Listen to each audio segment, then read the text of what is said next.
Welcome to the March 19th, 2024 meeting of the McMinnville Water and Light Commission.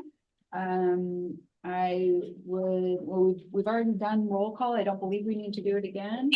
So we will move right into our consent agenda.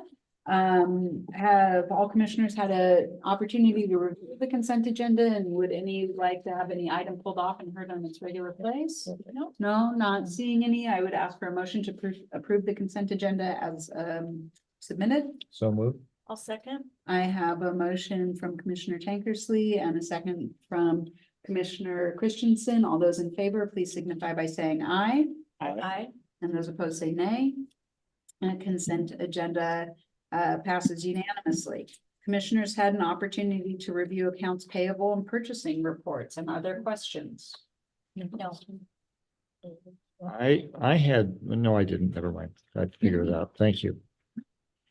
Great. Well, then we will go into our consultant and partner reports, and I would like to welcome City Manager Jeff Chapman, City of McMinnville. As a reminder, recently the commission and the city council agreed to one part of an agreement where we do quarterly updates between the leads of each agency. So this week the city manager is here presenting with the Water and Light Commission, and next council meeting, our general manager will be at the city council presenting there. And with that, take it away. Nice to see you. Thank you, Mayor, members of the commission. I feel like today is a rite of passage. I have access to the wand, which makes me very happy. No one makes that at the city, huh? No, I keep me away from that. So I'm honored. Thank you. Also notice that I've got a vintage cover slide here where actually I'm going to graduate to an organization without a fire department. So probably the next time you see this, the fire logo will magically disappear from our cover sheet. Here to update you on a few things that I talked about last quarter, and also add some new stuff. And well, I won't take a lot of your time. Certainly happy to answer questions along the way, and I've also got a slide at the back end if you've got questions as well. So an update on the police department. One of our non-monetary legislative asks this year was working in favor of House Bill 4002. Chief Scales, who was serving as the president of the Oregon Association of Chiefs of Police this last year, was a lead testifier. And the bottom line is the bill recriminalizes possession and use of certain controlled substances, gives us the ability to enhance criminal penalties based on the location of the use and delivery. It also provides funding and optional deflection and diversion programs for individual communities. And most importantly, from our perspective, relies on the circuit and state court system. So it's not going to create an impact on our municipal court. We'll be able to cite individuals as appropriate, and think that is a step in the right direction to deal with some really negative behaviors that we've been seeing in the community. Matt announced his retirement a couple of months ago, which I'm sure you've all heard. That's effective December 31st. We will plan a recruitment process probably in August, maybe September, depends about timing. We'll expect to have the recruitment open for at least a month, and we'll target to have somebody on board at the end of the calendar year. We're hopeful that it's going to be an attractive position. There will be some sort of a farewell tour.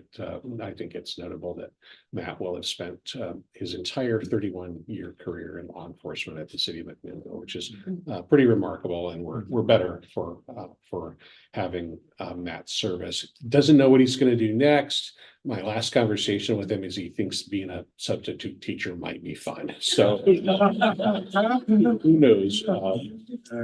We did talk a little bit last time about a pending at the time contract with All-Star Recruitment Services, a sort of a talent-seeking agency, for lack of a better term, that's focused specifically on law enforcement. We've been working with them since the end of the calendar year. We've currently got 8 vacancies. We've seen a significant number in terms of people who've taken a deep dive into our application process, as well as those who have applied.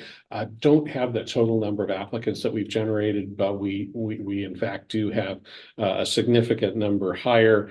I apologize, the slide's a little bit cut off, so I'll read some of the data. We do have 3 pending hires with 3 pending administrative interviews with command staff. We've got 1 who's moving on to an unconditional offer, another who's moving on to a conditional offer. We've got 2 lateral officers who are beginning their backgrounds, and we've got another new officer in background. So we're optimistic. This has sort of been the biggest bunch of prospective hires that we've had in the police department for about 3 years now. And so looking forward to continued success there.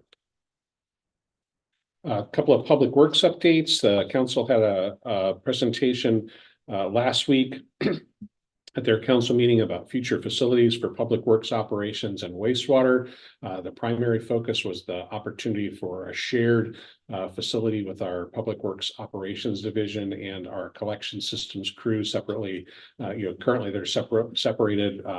Wastewater crew is on this campus, and the rest of the crew are your neighbors just to the left. Is it my left? I'm turned around behind me ish. Right, that way. We're going to go to the next phase of engineering evaluation. The preferred alternative is for a shared site on property that is adjacent to the water reclamation facility.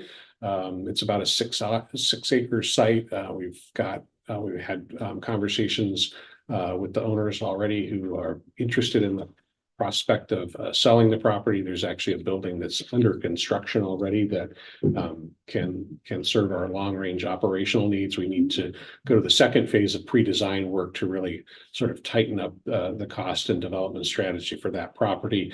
Right now, that option looks to be about $10 to $12 million cheaper than the other 3 or 4 options that we reviewed. And so attractive both operationally and financially. We're continuing our work on the creation of a stormwater utility. We've got a couple of committees working. John is part of that team, and we've been working closely with water and light staff as we move forward. A little bit of an update. We're actually looking forward to a potential council adoption probably in July. At this point, may not be in June, and would be several more months after that before the utility is officially in place.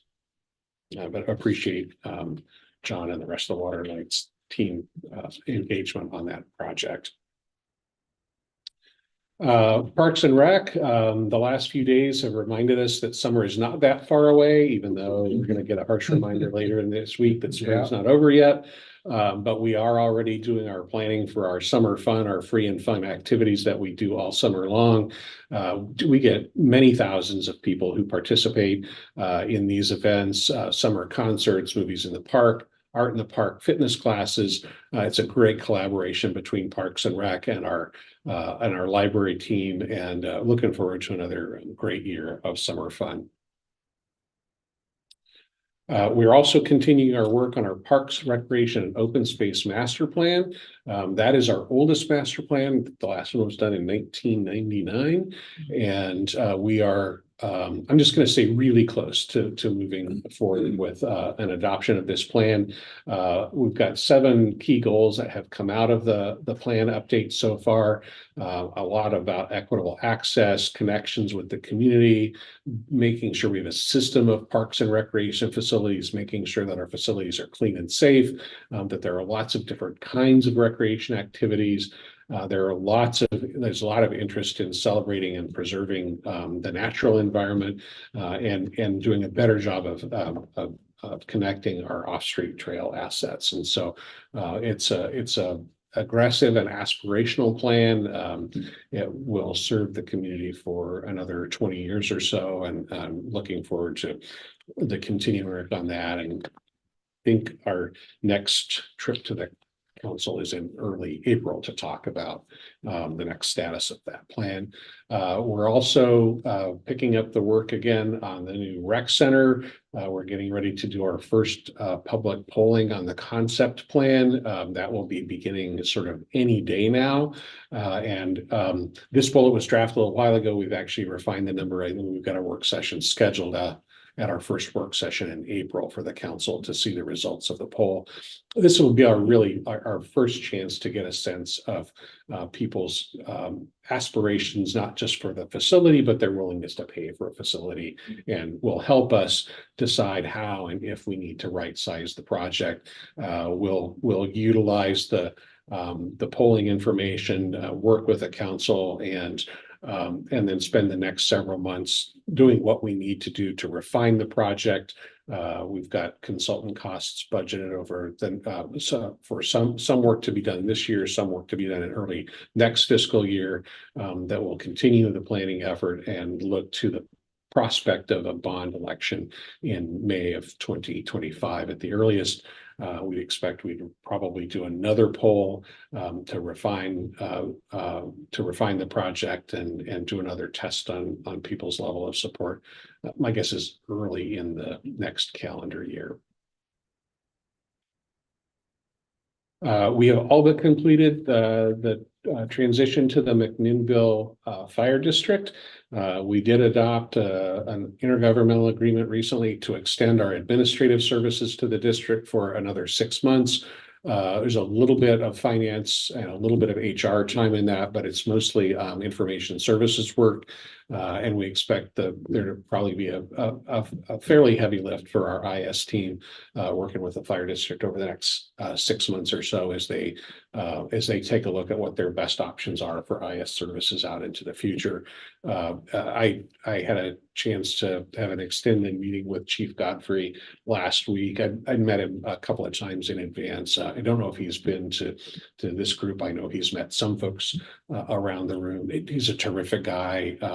For those of you who don't know his background, he grew up in the area, actually started his career at Mac Fire longer ago than he likes to admit, but he's a seasoned firefighter and spent a lot of time working in the city of Salem, where he brings a lot of, I think, really unique experience and assets to the district, and he's doing a terrific job so far. Looking forward to continuing to work with him. We've transferred almost all of the assets over to the fire district. We've got, I think, sort of a few more I's to dot and T's to cross, but for all intents and purposes, but for some admin services, the district is fully functioning and now a great partner entity in the community. Few library updates. First of all, a sincere thank you to the water and light crew. You see the crew there doing some lighting improvement in the library parking lot, which makes it a lot safer and a lot more comfortable for our patrons and staff, particularly in those dark and dreary days. And so I want to thank John and the whole water and light crew for that support. We also had our first annual local author fair, and it was hugely successful. We bundled it together with a celebration with our library foundation and friends of the library. It was a great day all around. 3 weeks ago, Mayor, roughly something like that. I know we bumped into each other about 7 times that week, so tough to keep the days straight. And then we're also in the process of jumping into the next significant piece of our diversity, equity, and inclusion work. This was identified in our strategic plan when we adopted it a few years ago, and this project is funded by ARPA dollars. We're working with a consultant firm to lead the consults. The project kickoff happened a couple of weeks ago. We've got a city council work session along with our diversity, equity, and inclusion advisory committee next Tuesday, and we're going to be working to identify sort of our internal and external posture towards DEI, trying to look for barriers to services. And over the next spring and summer, the consultant and their team will be doing a lot of in-depth interviews, listening to the staff and organizational partners and customers. And we're expecting this phase of the work to wrap up in September. And part of what will come out of that, it will be kind of a revamped and significant work plan for the advisory committee to to help lead us out into the future. And with that, I'm happy to answer any questions that you might have about either the presentation or any other city stuff. The tough questions, I'll refer to the mayor. Anyone good? No? Yeah. Thank you. Thank you. Just tell Ed I missed the questions. I always get a few from him. So to see him the next time, and looking forward, John, to seeing you next week, and we'll see you all tomorrow night at the police department. Yeah. So looking forward to that work session as well. I think the emergency management team has put together, I think, an interesting and informative agenda for tomorrow night. And Excellent. thank you for your service. Thank you so much. Really appreciate it. I saw the one. Okay, Reading about the agenda. okay. We will move at a quick clip here. Next we have a report from Brent Keller, our forest manager. Thank you, Mayor. Pretty brief report here. Trying to get the last of our reforestation done. We've been delayed by snow. We've got 1 to 2 days left, depending on the size of crew. And it looks like we're going to get crew together and get that wrapped up the end of this week on the 187 road. 303 road was done. It seems like months ago. All the interplanting's done, and so we just have a little bit at the 187 road that should be done this week as the snow has come off. I got a little summary of the 2024 stumpage sales. I know Stimson is anxious to get started on the 550 road number 3 as soon as we can pin down the contract. Boise has indicated that's a 2-year contract, the 300-401 road. They've indicated they're hoping to save that till next year. So we'll see. But all told, both sales, a better part of 5 million feet, and a little over $3 million in revenue. So looking forward to getting the season started. Any questions? Yeah, Brent, this is Tom. I didn't quite understand. So are both sales 2-year sales? No, I'm sorry. No, 550 road number 3 is a 1-year sale. So Great. Okay, thank you. Any additional questions? Okay, thank you so much. Thank you. And next we'll welcome back Marcy Humley with a staff report.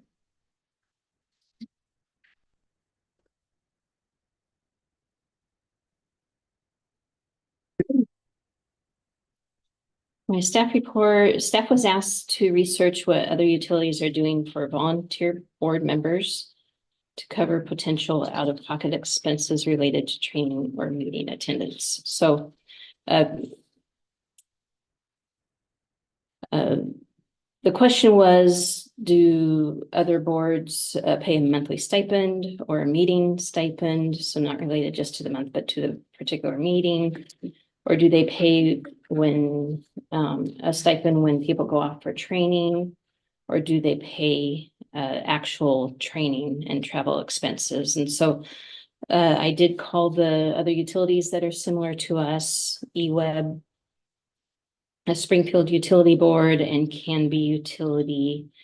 And then the other information I found online, but I provided a chart for everyone to look at. And if the board is interested in the stipend program, then please let us know and we'll do whatever you like. I can't remember what the context of this initial conversation was. Did anybody? Yeah, I do.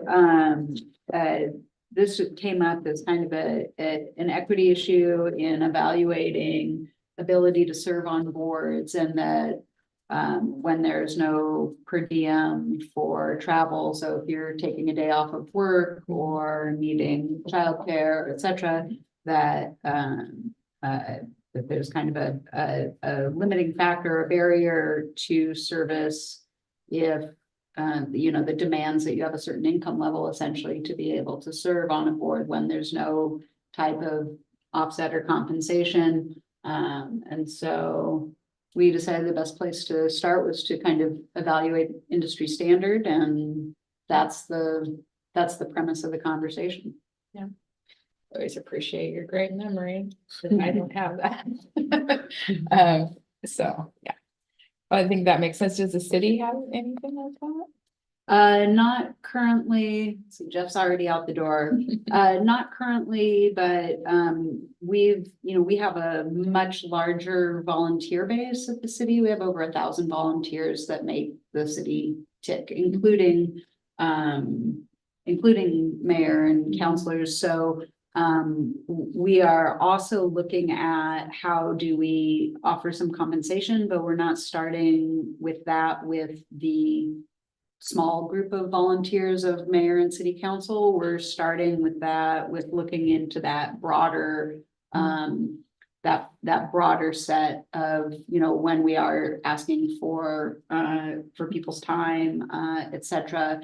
How are we, whether it's a compensation or availability of childcare or a meal or something like that. Yeah. So yes, there's similar evaluation, but from a different perspective, because Yeah.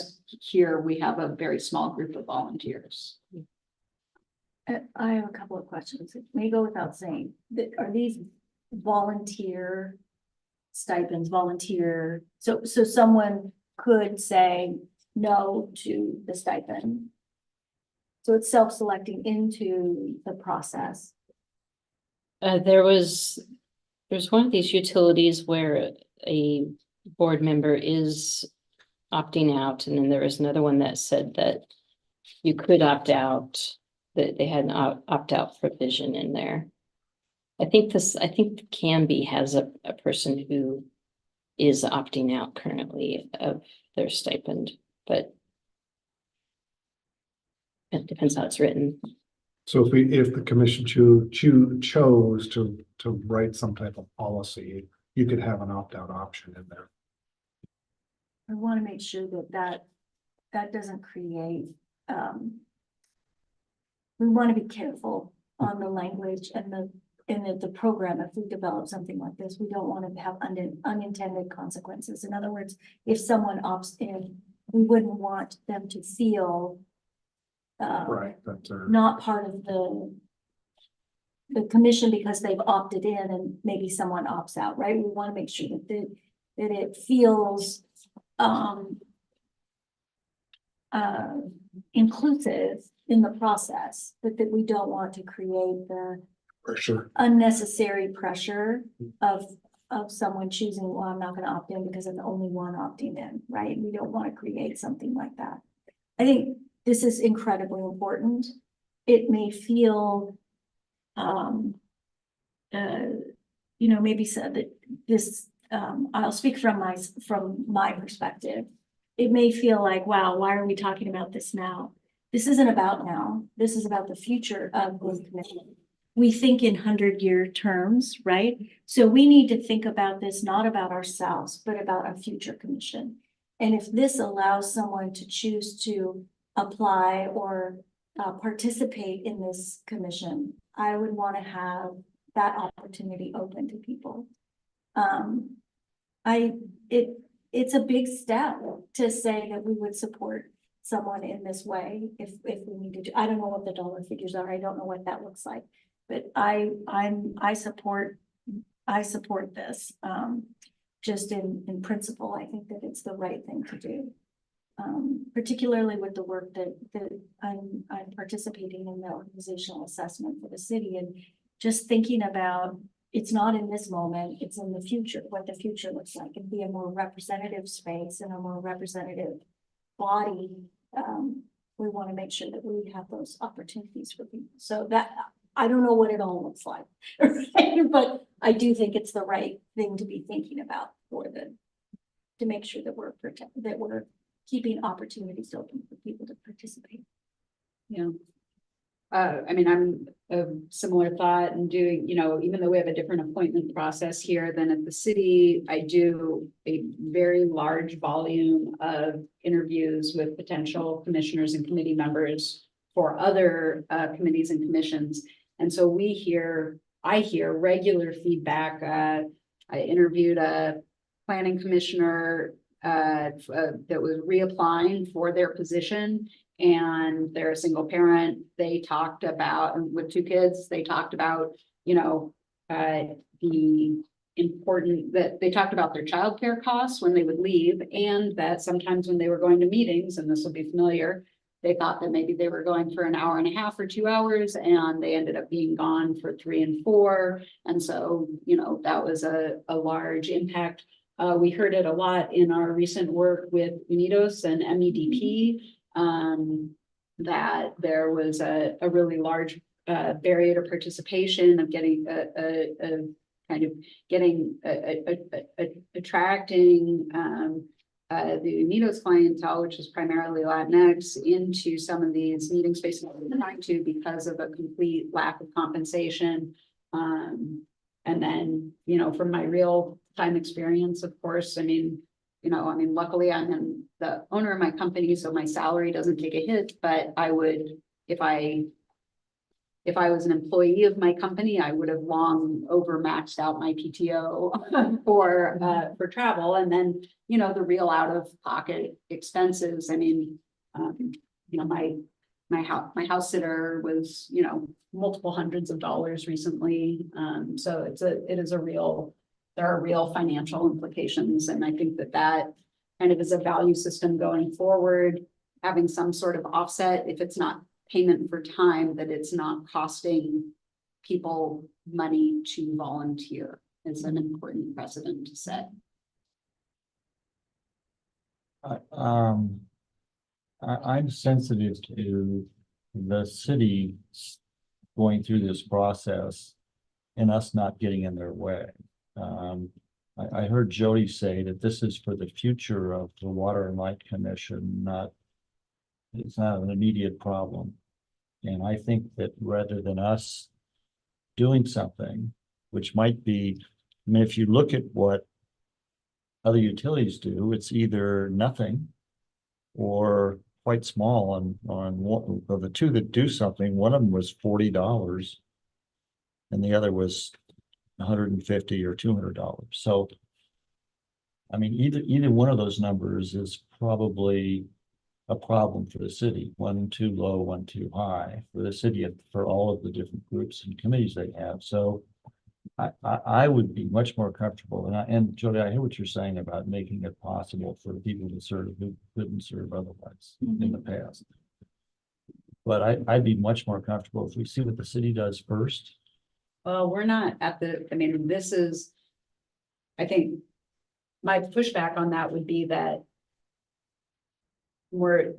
by the time that would have like the amount of lead time to get there, you're talking about, I don't know if you'll be here. I don't know if I'll be here. I don't know if you'll be here. I don't know if you'll be here.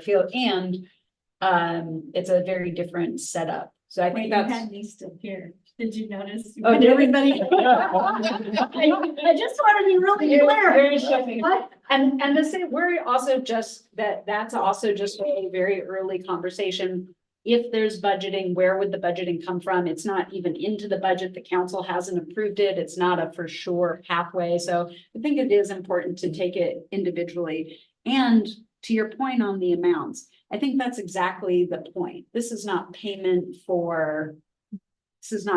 This is not, Commissioner, you should be earning at $65 an hour, $150 or $300. That's not the conversation. It's how is there some compensation for potential out-of-pocket costs that may inhibit service? But then I heard Jody saying that what she doesn't want is for people to turn in their childcare bills or maybe you do. You have to opt in, but you'd have to. No, I'm saying that the specifics of the money, I'm not sure what that is. What I'm saying is I asked if some of these organizations have an opt-in, so that people can opt in to participate in the compensation or the payment. And I want to clarify something too. The city's work, the organizational assessment, is not this process, right? Those are 2 different things. I'm just saying it's brought to light a perspective that I wasn't thinking about before. So it's, I would consider this an independent, independent discussion, not tied to what the city's doing. I would think that the commission itself should determine if this is something that we want to explore, and sort of look at what that might look like for the future of the commission, future participants. Right, but I think, my point is, I think it has an impact on, and if the city's not gonna do any for 20 years, then obviously we don't have to worry about it. But if the city is thinking about this, I'm concerned that what we do will have an impact on them.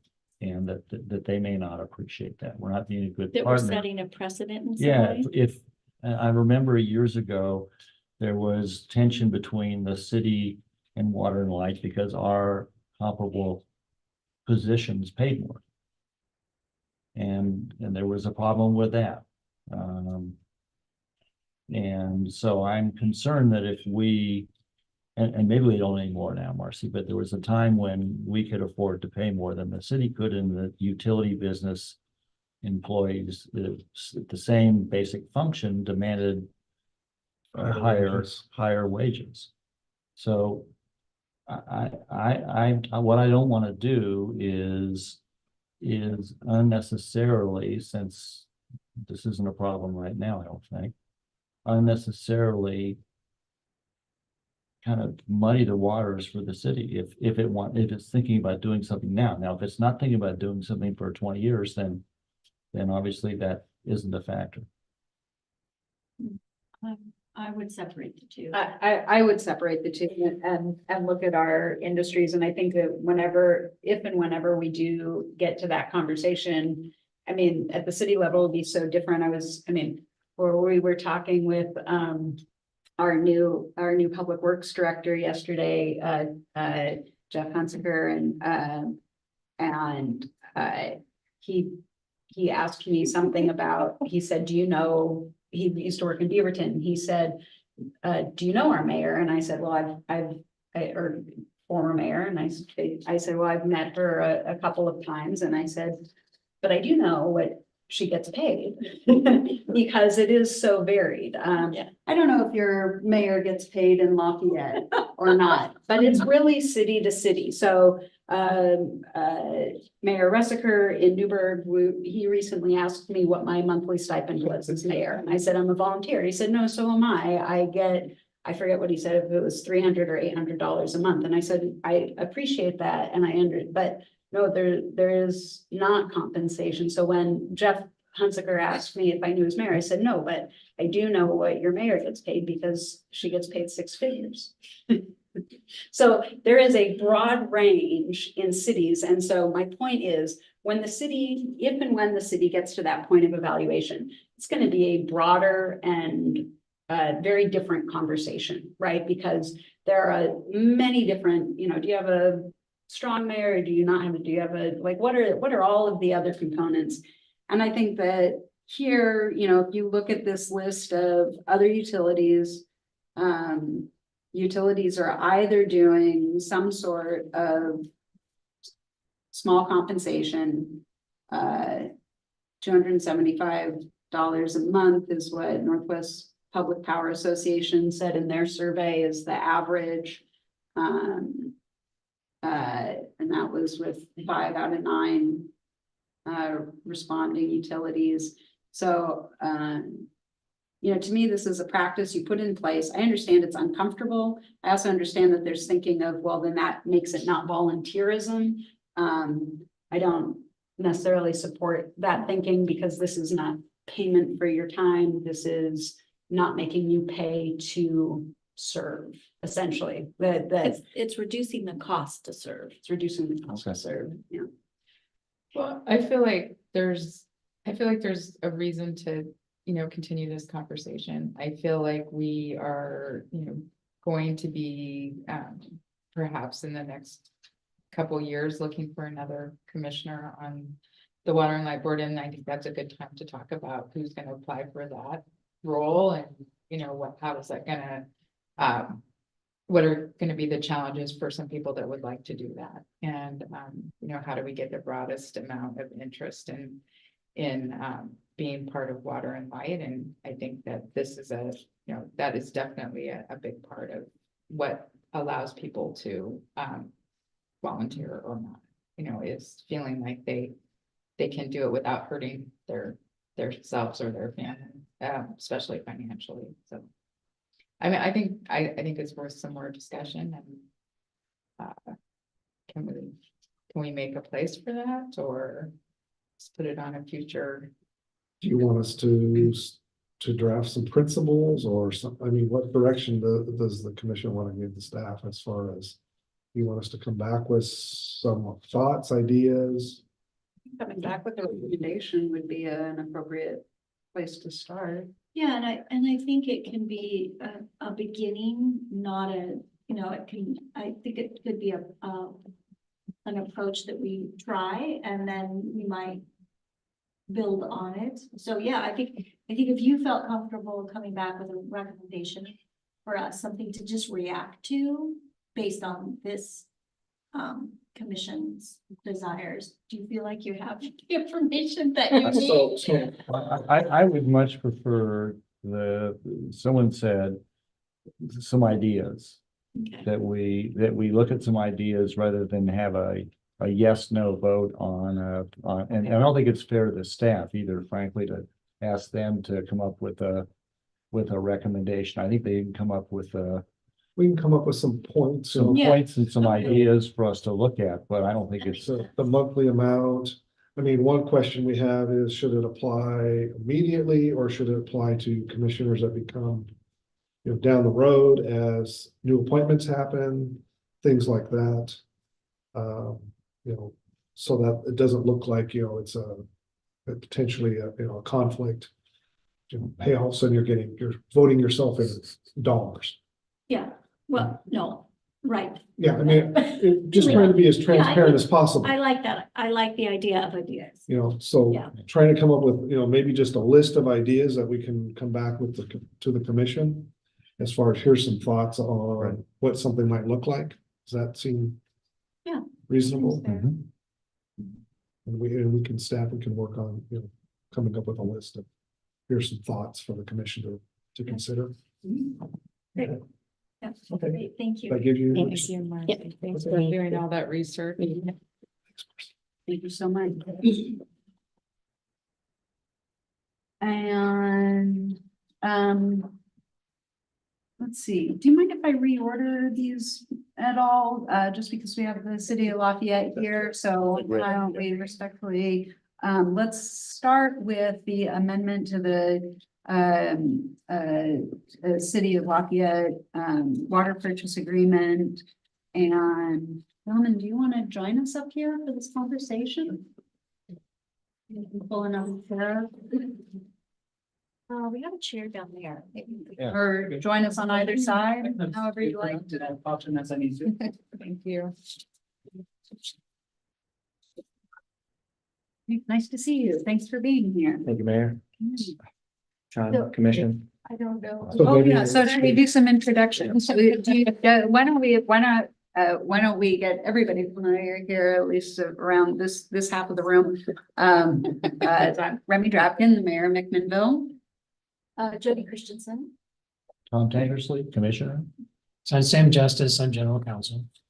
Me, right? We've met a few times. I'm Brandon, City Administrator with City of Lafayette. And my name is Lee Gilligan. I'm one of the city council members in Lafayette. Nice to see you guys again, Kathy. Great. Okay. Do you want to take us away? Sure. So, per the memo, we've had, back in 2019, we signed an agreement with the city of Lafayette to sell surplus water and also install a 24-inch pipe from the end of our system to essentially, I guess it was one of Lafayette's old wells where they installed a pump station to pump the water up to the pressure they needed from our system. So that pipe was installed in 2020, July of 2020, we started serving water to the city of Lafayette. We had a 10-year agreement that for the capital investment that Water and Light made, that essentially Lafayette would pay that back over 10 years. We're into year 5 now, Mhm. and I think there was some, Lafayette would like to talk about some maybe potential changes to the agreement. So I've outlined 3 items in the packet. I think a change in the cost of money, component going from the LGIP +2 to LGIP. The other part was maybe looking at that as making that automatic instead of every year having to come back to the commission.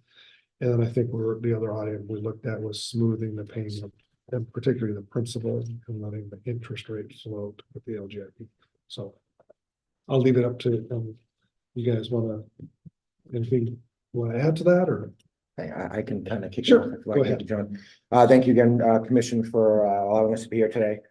So yeah, we've had a couple conversations preceding this, I think, talking about our partnership and what Lafayette means to Mac Water and Light and vice versa. And we did have a water rate increase in Lafayette that some of you may have been aware of, that caused some concern in the community because of the drastic measure of increase to a lot of the residents' bills, especially some of the higher users. And so at that time, we had to kind of regroup and look at our finances and look how we can still approach the debt that we owe, but also balance it out to where we're still maintaining debt payments, but also maintaining the health of our infrastructure and our finances. So we came up with a service charge model on everybody's bill. Currently, right now, it's $15 for this year. And year over year kind of escalates based on our current day payment schedule, to where we're adding some up every year to kind of minimize the damage as we get to some of the bigger payment amounts to you all on our every August, I think it is correct, every August.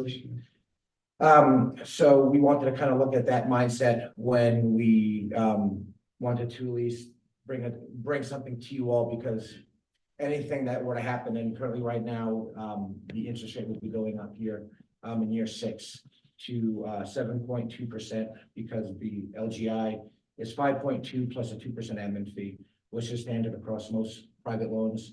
And Maybe I'd add one thing in there, that the commission has discretion on that. That's why we're having this conversation, because in that year, that was a year that the commission could adjust the rate after the first one.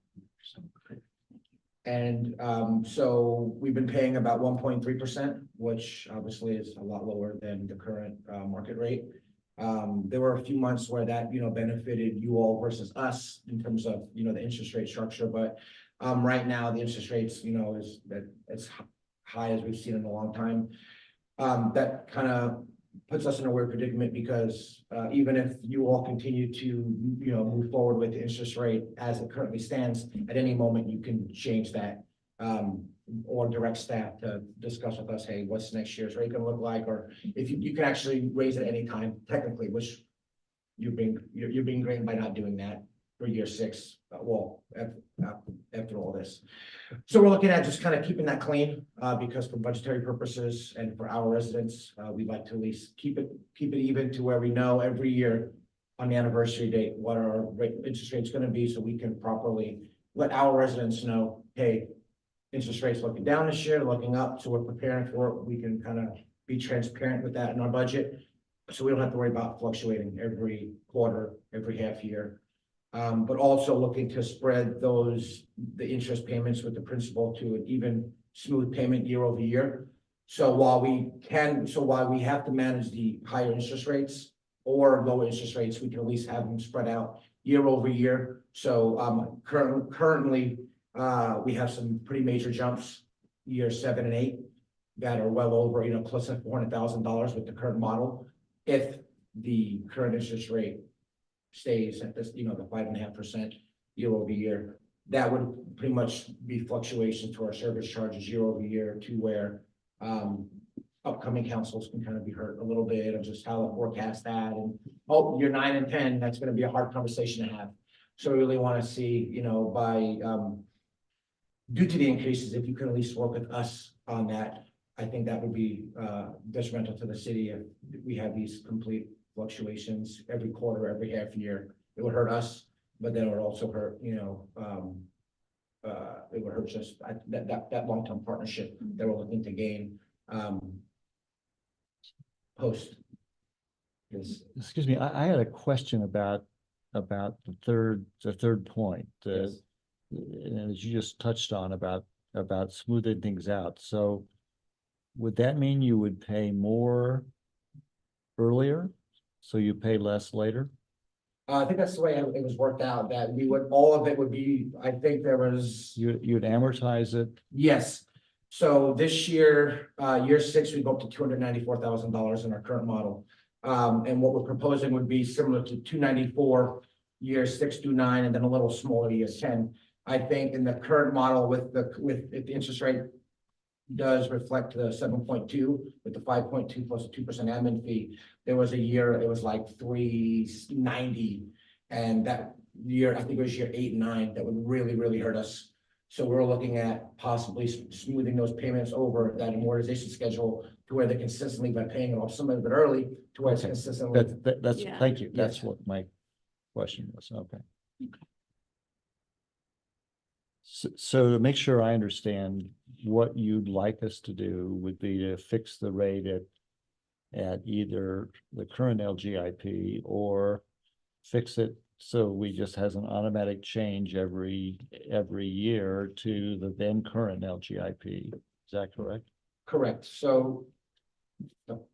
So I don't think our council is interested in fixing it at the current LGIP. I think they would be interested if we're going to make that adjustment to get, we looked at the exhibit that provides for adjustments. And Brandon was right, under the language of it, you could adjust it today and then again next week. Of course, you wouldn't do that logistically, that would be a nightmare for everybody involved. But I think we're just looking for a little bit of balance. If it's going to adjust every year to the LGIP, let's just do it every year. And if it goes up again next year, it's a little worse off for us. If it goes down a little bit next year, it's a little worse off there. But I think we're just looking for some balance in those adjustments. And then would you re-amortize it?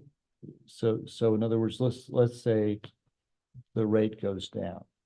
Right. And this year we amortized it over the remaining balance at the 5 point, I think it was 5.5, you said. Next year, would you re-amortize the balance over the remaining term so that the payment went down a little bit? Well, I think, we have to look at what's going to be best for both bodies as far as budgeting purposes. And that may not be the cleanest way to do it. The beautiful part about numbers is you can contract for them in many ways. And whether that's just we make the adjustments in year 10 or whatever both bodies are comfortable with, I think that's something the council would be flexible to. I'm trying to ask what you're asking us to do. Whether I heard it discussed, and I don't know whether it came from us or from you about the amortization, so you smooth the payments now. Well, I think regardless on how the interest rates fluctuate, I mean, I don't see them ever go, I don't see them anytime soon going back down to the 1.3, at least in the foreseeable future. I think most of that would probably just give us a lower payment in year 10. I think the discussion that I was in, we didn't talk about re-amortizing every year. Okay. We just talked about, let's smooth out the next 5 years because they're very up and down, right. and it's hard to, to do a budget based on that. And then I think once those are smooth, I think it'll just drop off the 10-year payment if the interest rates continue to go down. But if it goes up, then your 10-year payment would be bigger. Is that correct?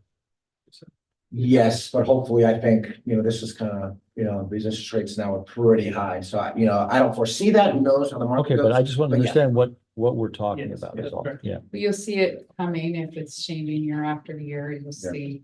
Right. Hopefully be able to do some preparing, right? Yeah, they want to. And I know there are some other conversations we need to have, long-term conversations that I talked with John about. But I think right now, the short term, this is something that I think can dive into our long-term conversations. Because I know we are a great partner for you, hopefully, and vice versa. We've great communication, between John and Norman. Fantastic partnership. Every partnership has its ups and downs, but I feel it's been great so far. And, I know my council, and if I'm, saying anything out of turn, please let me know. I think they're in support of this too. I think this is something that they can be on board with, they can sell to the residents. You know, especially the smooth out payments and the higher year 9 payment, but knowing that we're gonna have a smooth, consistent payment year over year. And have at least some flexibility, knowing that we could budget properly in March, knowing it for April, knowing what the interest rate is gonna be locked in on a yearly basis. And I agree with you that my recollection is that when we made this agreement with Lafayette and discussed it over the years, it was always, this has to be good for both of us or we're not gonna do it. So. So- that- So if the commission's comfortable, staff will, work on the details of that. Sam and I and Brandon can work on that. Sure. Okay. So. Yes. Okay, we will, We're we comfortable. will, I'm work on, comfortable. work on that draft, amendment to the agreement. Fantastic. Okay. Right, yeah. Thank you so much for your time and Thank thank you. you for listening to us, and if you need anything, always reach out. Yeah, Okay. all right, Thanks. thank you. Okay, Thank thank you. you. Thanks for being here. Thanks for waiting. And just for clarification, that's option 3. Option. Yeah. The smooth. Oh, okay, thank you. That's what I heard. And then I think they were also talking about changing it to LGIP Right. flat and then each year have an automatic adjustment. Yep. Okay. So we would say that as long as we get compensated for what we've lost in the LGIP, Right. that was okay. And Yeah. the 2% we didn't really care about. What I told him is I told him that I didn't think it was fair that our ratepayers paid, got less than the LGIP for that investment, because that's what we would have gotten if it was in the bank. Yeah. And I didn't want to interrupt the flow of the conversation, but the trigger comes at the end of year 5, which we reach the end of year 5 August. tomorrow. Yeah, that's Tomorrow, right, like March 19th. 20th. Yeah, March that's right, 20th because it was is signed actually on March anniversary. So 19th. that triggers under the original contract, which, and there are historic reasons for this, because the original contract was signed in 2019. I think the commission, everybody thought construction would happen that summer. It actually did not happen that summer. Didn't happen until the following summer. So we've had 4 payments so far. So we're expecting there'll be payment number 5 in August. But the escalation provision that's written in the contract triggers at the anniversary date. That didn't get changed. So it triggers the anniversary date. So what he's saying about moving it every week is not, I don't agree with that. No, we're not doing I it. don't agree. And with that. he did say we're not doing that. Yeah. No, we're not doing, but I think I don't know where he's Yes, in that in the okay. contract, but anyway. That's clearly not the intent, but the other thing I'm just raising is, I know there's discussion about payments forward.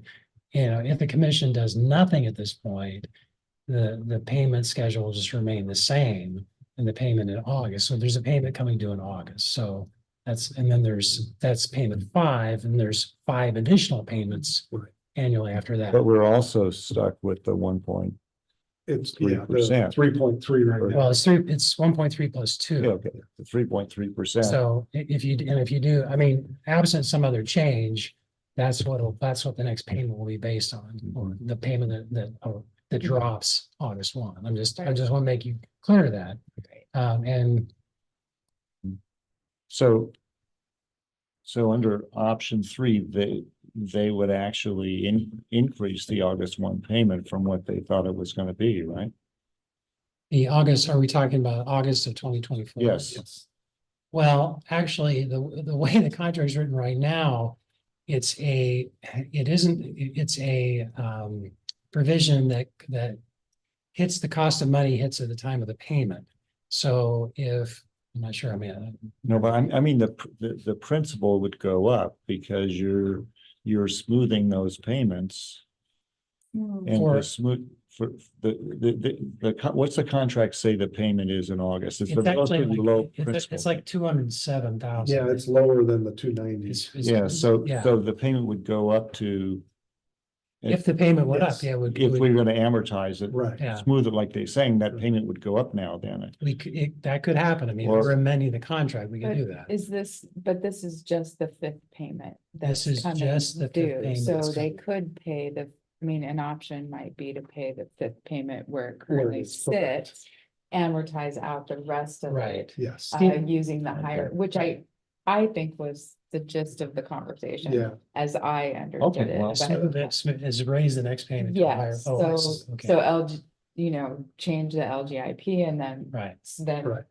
do out after that. And cause I think, Yeah, and I part- think based on what they've had to do this last year, probably it's a better Right. discussion with their Yeah, community it's- to be able to not have to do a giant change in payment this year.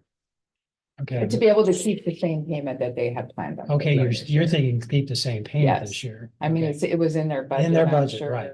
And I guess I'm just pointing out, I may have understood your question, but the way the contract's written right now, even if we adjusted the cost of money provision, even for the next payment, their payment's not going to change. No, I understand that, but they're asking us to change that too, right? Because I'm not sure. We'll need to talk to them. See, that's what I'm not. I mean, if you don't change what the payments are, Then it's gonna be higher in the last year. then they're gonna keep that.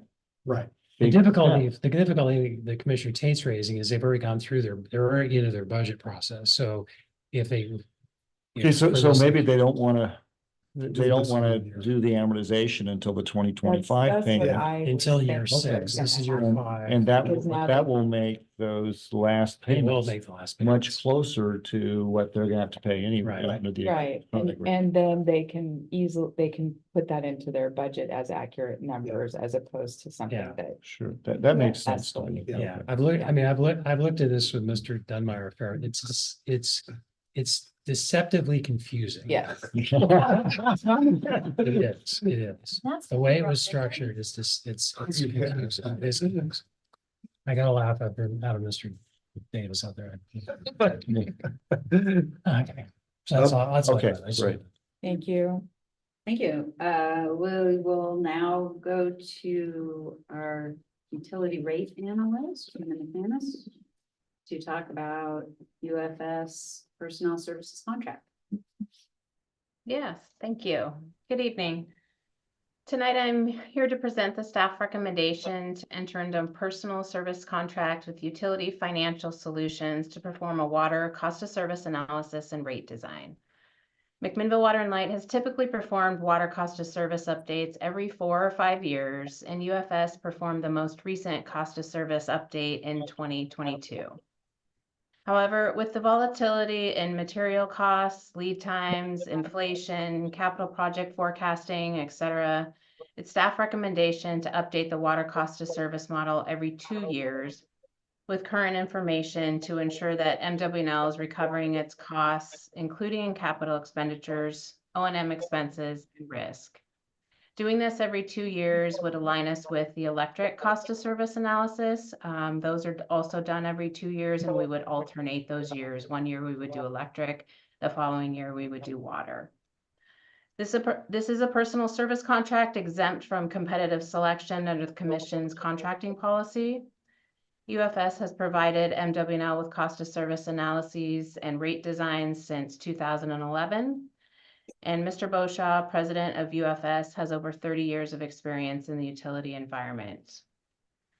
The items included in this engagement are an updated 2-year rate design for all customer classes, a long-term financial projection, minimum cash reserve amounts, and analysis of the bulk fill station, fire lines, and hydrant meter rates.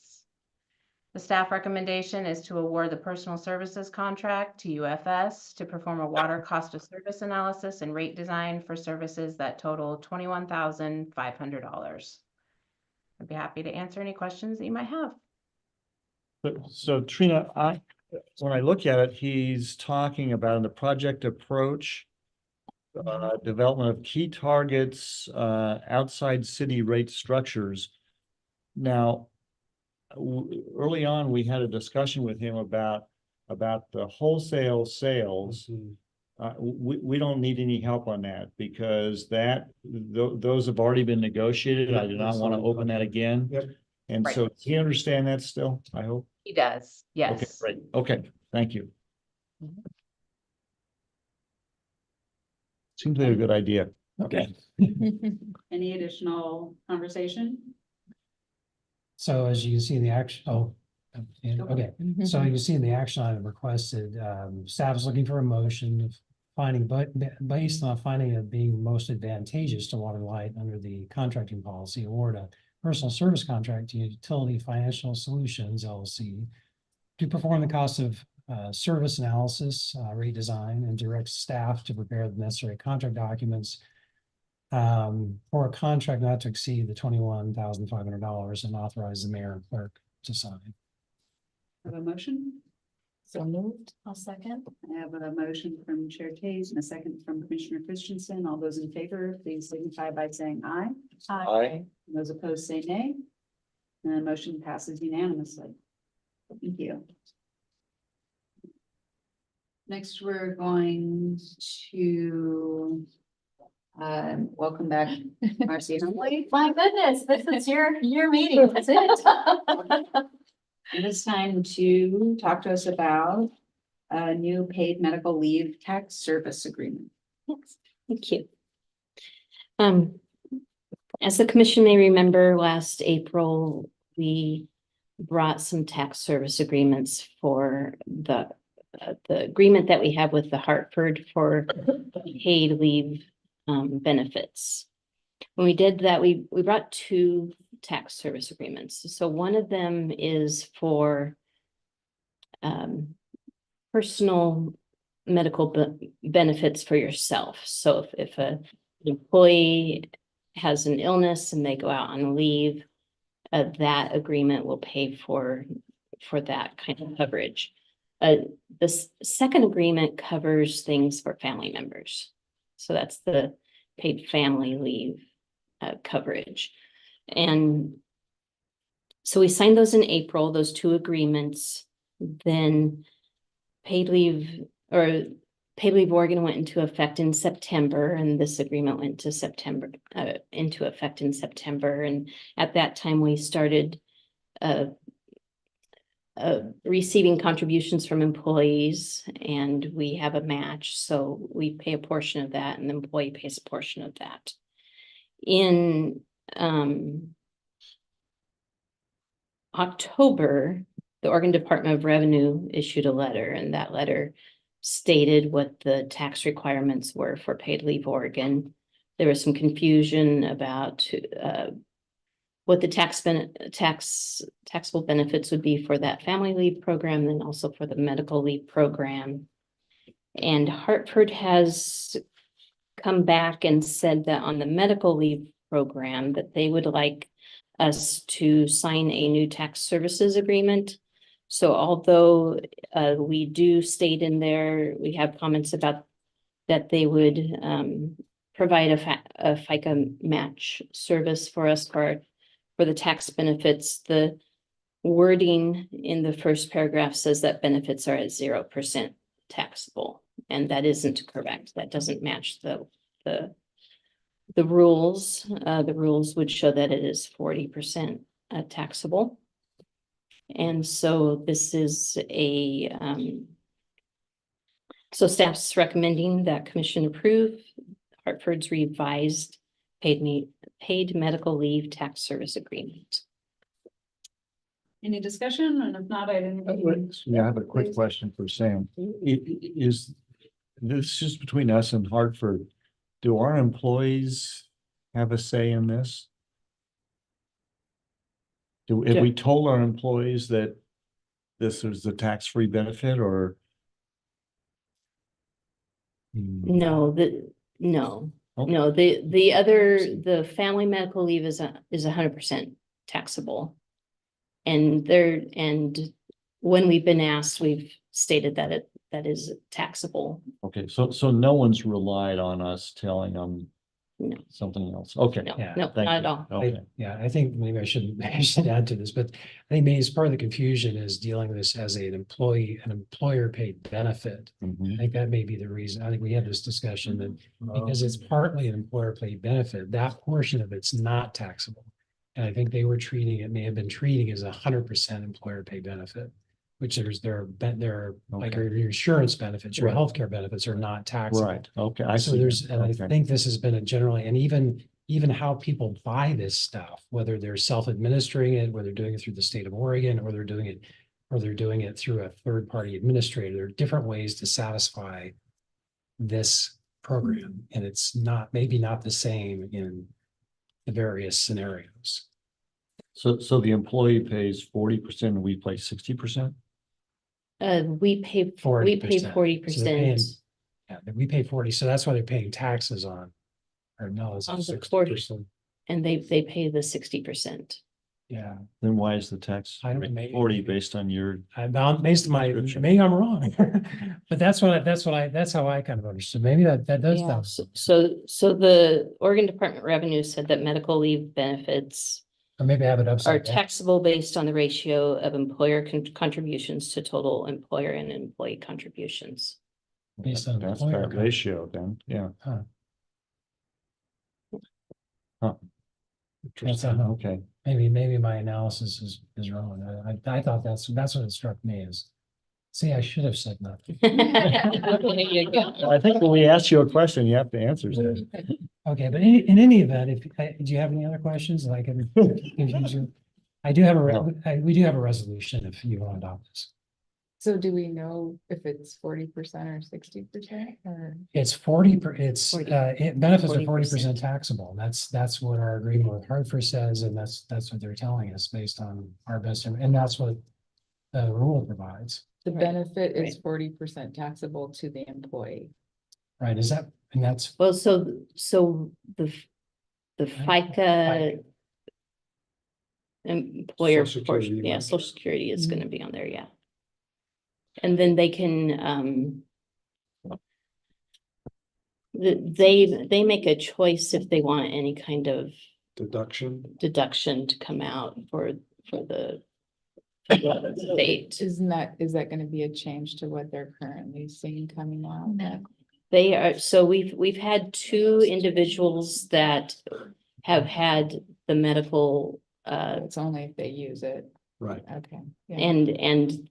and Hartford is recalculating their Right. rate, their, And Hartford gives them the, whatever the form is, like 1099 or W-2 or Yes. W-15 or whatever. Right, Yeah, right. Okay. it doesn't come from us. No. It comes from- doesn't come from us, it comes from them, yeah. So really, this is a change in the agreement, and if it has any impact, it could potentially impact those two people that have Yes. used the Yes. benefit.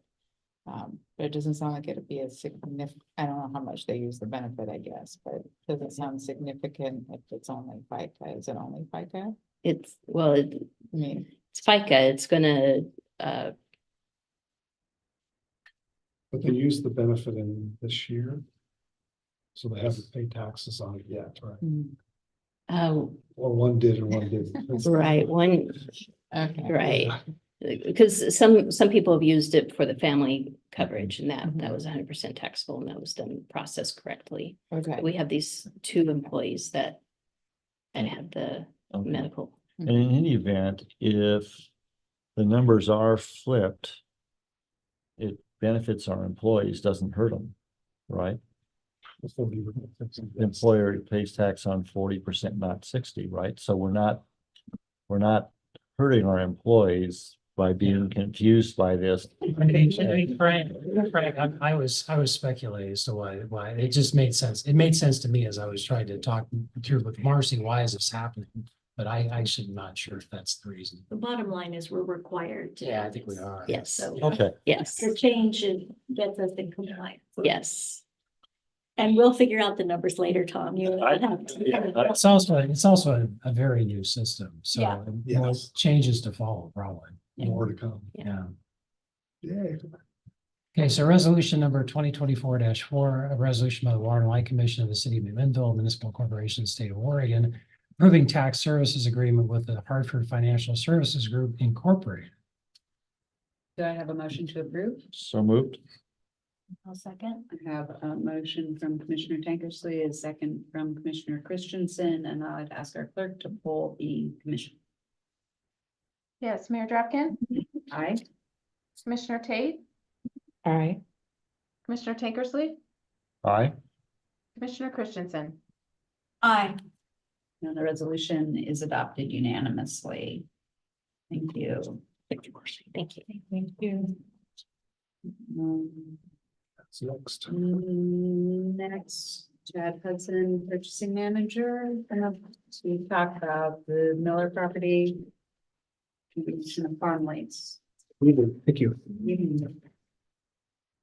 Yeah, so we recently received a 30-day termination notice for our existing farm lease with Patrick Bernard's.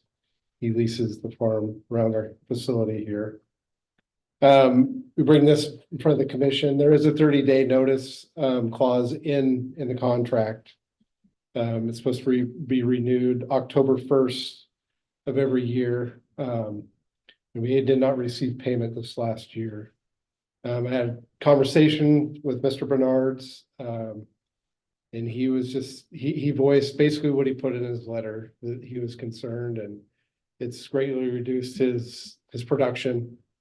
He's had a lot of damage to his equipment going through the field and whatnot. So I think kind of my interpretation is he kind of wanted to see what happened when the rocks got put in, and while it's way better, we've had some RVs out there, and so I think that kind of was the last straw for him, and he sent in a 30-day termination notice. So staff is requesting that we accept his notice and that we don't take any further action to collect on past due rent.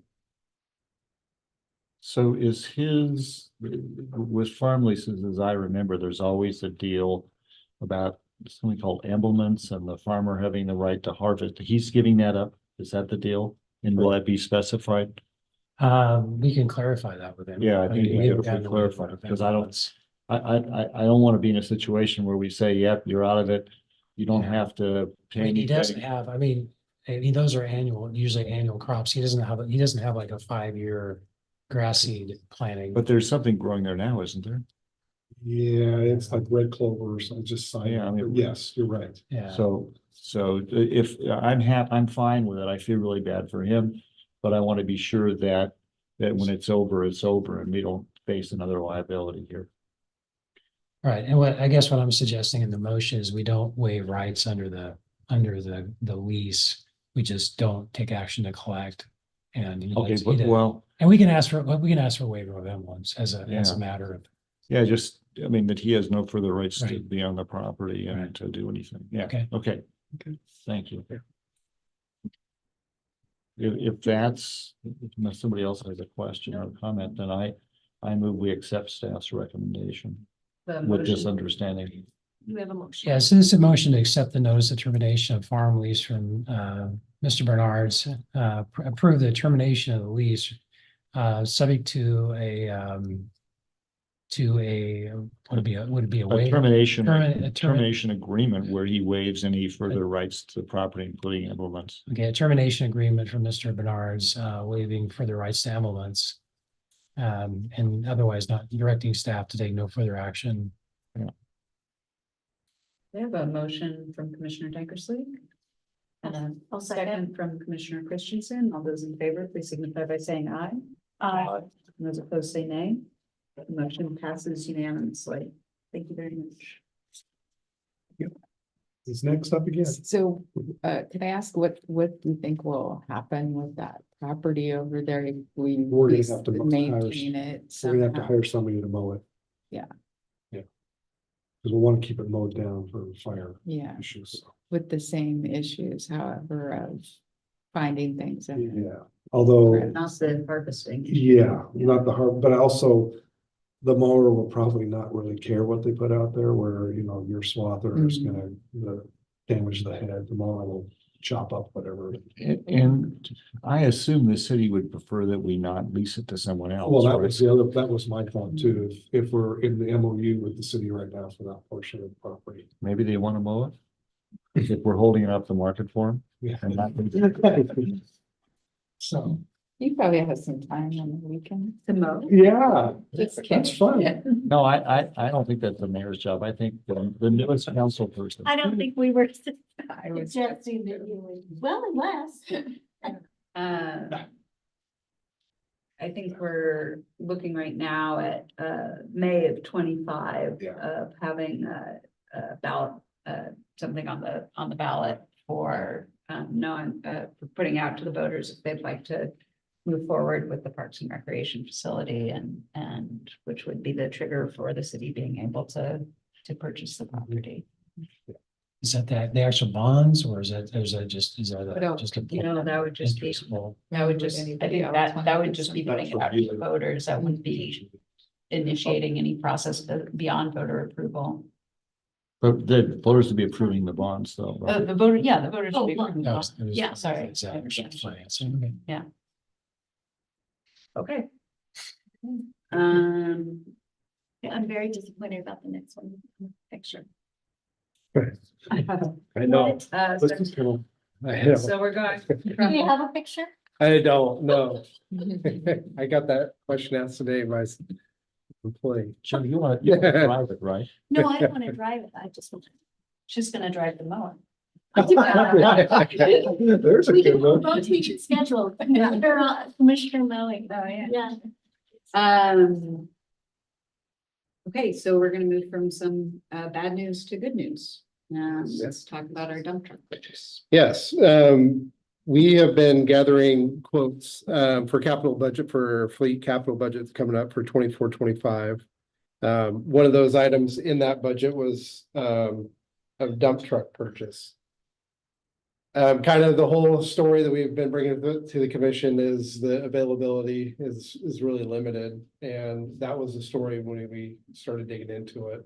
A lot of the production slots for the 2024 model year are spoken for already.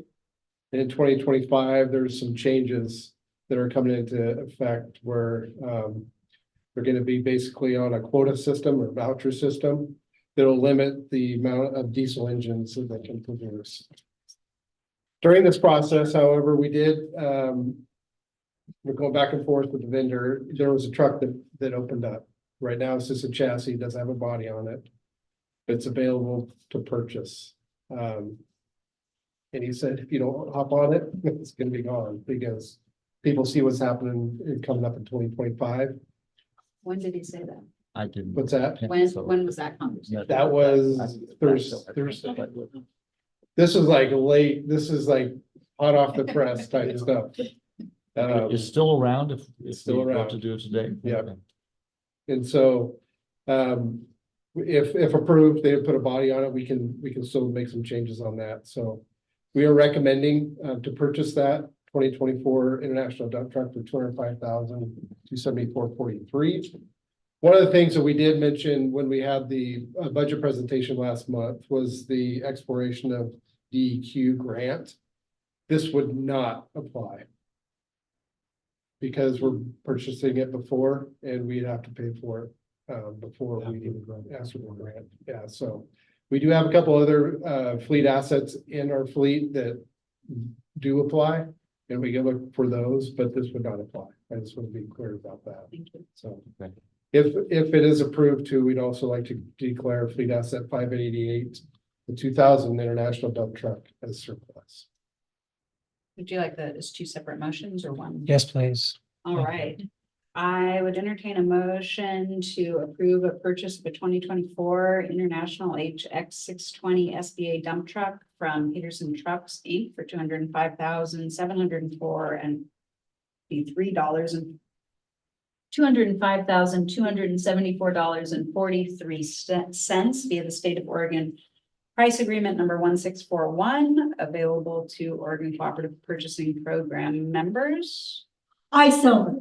I have a motion from Commissioner Christensen. Second from Chair Tate. All those in favor, please signify by saying aye. Aye. None of those opposed say nay. And the motion passes unanimously. So I get to tell my husband I bought a big truck. You You could buy the next one, buy the. And it's a manual too. Be a fast business. And then I ask for a motion to declare surplus of fleet asset number 588, a 2000 international dump truck, and authorize the general manager to liquidate the asset in accordance with Window Water and Lights public contracting policy. I was told. She raised her hand, she bit her, didn't she? You move? I have a moved. motion from Second. Commissioner Christensen, second from Commissioner Tankersley. All those in favor, please signify by saying aye. Aye. And those opposed say nay. Great, And thank motion you. passes unanimously. Thank you. Has everyone had an opportunity to, well, actually, before I say that, any general manager comments? So one, if the commission or any of the commissioners would like to volunteer, we are gonna have three. We'll be at the farmer's market, 3 dates this summer, May 30th, June 20th, and July 18th. So let me know and we will, Can you Be say more- that again? it would be May 30th, June 20th, and July 18th. And you will let me know, I will be more than happy to schedule you. So is a booth, John, or are we actually generating electricity? Well, it's a booth, but we have done some things. I think we had the demo trailer there one time. So you We're can- running that water, that fluoridated water scan again. Oh, good. Oh, Good. Okay, good. I think we're actually, no, we're looking at maybe water jugs. So that for emergency preparedness, so the collapsible ones you can. So I think that's the item. Nice. Good. So, Thank you. Is that like beer cans? yeah, Did I? I don't know, man, they, That's next year's giveaway. Oh, okay. Farmer's Okay. market, like 8 or It's 1 one to to- 7. 4, I don't remember. Okay. It's 11 to 4, something like 5. that. Yeah, it's- Afternoon. In the afternoon. Okay. yes. The conversation about benefit of it being, but Oh. it's exhausting as a vendor to have them I can go imagine. for. Yeah, it's hot and it's, yeah, there's a lot going on. Hard to stand up there on the street for 6 hours, 8 hours. Any commissioner comments? No, thank you. Has everyone had an opportunity to review the financials, and are there any questions? All right, and we do not need the second executive session as far as I understand, so meeting is adjourned. No, Right. What? Correct? We do not need the second, correct? What's happening? 7:22 p.m. Meeting is adjourned. Jody, you wanna walk up back with me? You can pick up your truck? Oh.